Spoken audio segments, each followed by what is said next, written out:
अस्सलाम वालेकुम बच्चों, आज हम पढ़ेंगे उर्दू की 5वीं गज़ल जिसे लिखा है रफ़िया शबनम आबिदी ने।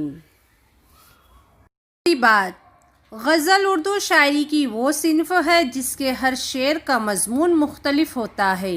इसके पहले शेर को मतला कहते हैं। मतला के दोनों मिसरों में काफ़िये होते हैं।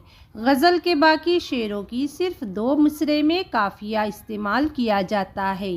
काफ़िए के बाद जो लफ्ज़ या लफ्ज़ों का मजमुआ होता है इसे रदीफ़ कहते हैं। हर गज़ल में रदीफ़ का होना ज़रूरी नहीं। गज़ल के आखिरी शेर में शायर का तखल्लुस होता है। इस शेर को मक्ता कहते हैं। गज़ल में कम से कम 5 अशआर होते हैं। जान पहचान। रफ़िया शबनम आबिदी का असल नाम सैयदा रफ़िया बेगम है। वो 7 दिसंबर सन 1943 को मुंबई में पैदा हुई। उन्होंने मुंबई यूनिवर्सिटी से आला तालीम हासिल की। मुंबई के मुख्तलिफ़ कॉलेजों में दर्स व तदरीस के बाद वो मुंबई यूनिवर्सिटी के शोबे उर्दू की सदर की हैसियत से सुबुकदोश हुई।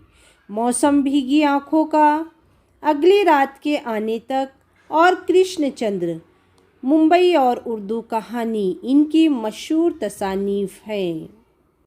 ज़िंदगी तेरा कोई पता तो मिले, तू मेरा हासिले मुद्दुआ तो मिले। अक्स बनने को जी चाहता है मगर साफ व शफ़ाफ एक आईना तो मिले। हर तरफ शोर है फसले गुल का मगर पेड़ पर एक पत्ता हरा तो मिले।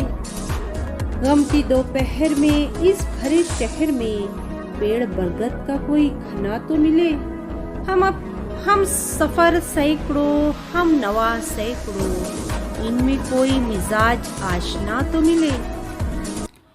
मानी वो इशारात, मुद्दुआ यानी मकसद, ख्वाहिश, फसले गुल यानी बहार का मौसम, हमनवा यानी हिमायत करने वाला, आशना यानी पहचानने वाला।